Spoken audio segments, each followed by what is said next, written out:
আজকে আমি যাচ্ছি কোথায়? তো হ্যালো এভরিওয়ান, তোমরা কেমন আছো? আশা করছি সবাই ভালো আছো। আমিও অনেক অনেক ভালো আছি। প্রায় ২-৩ বছর পরেই কিন্তু এবার যাচ্ছি আমি আমাদের দিদাবাড়ি। তো প্রথমে বাসে চড়ার সময় সঙ্গে একটা লেবু নিয়েছিলাম।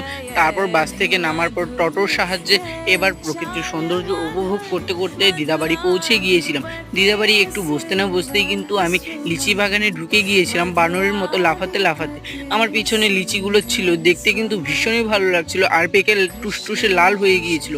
তো একটা না খেলে কেমন হয়? তো আমি গোটা বাগানটাই হাঁটছিলাম আর একটা একটা লিচি খাচ্ছিলাম। লিচিগুলো যেমনই দেখতে সুন্দর তেমনই খেতে খুবই সুস্বাদু ছিল। গোটা বাগানে আমি একাই ছিলাম, তার জন্য একটু কোপ্পাকামি না মারলে কেমন হয়? তো আমি লিচি দিয়ে আমার চুল বানিয়ে নিয়েছিলাম, দেখো দেখতে খুবই ভালো লাগছিল। এবার আমি একটা লিচি গাছে উঠবো। তো ওপরে উঠে দুটো লিচি ছিঁড়ে খেয়ে দেখলাম ওপরের গুলোও খুবই ভালো। আর আমার মিনি ব্লগগুলো কেমন লাগে অবশ্যই জানো, ভালো লাগলে like comment share. Tata, bye bye.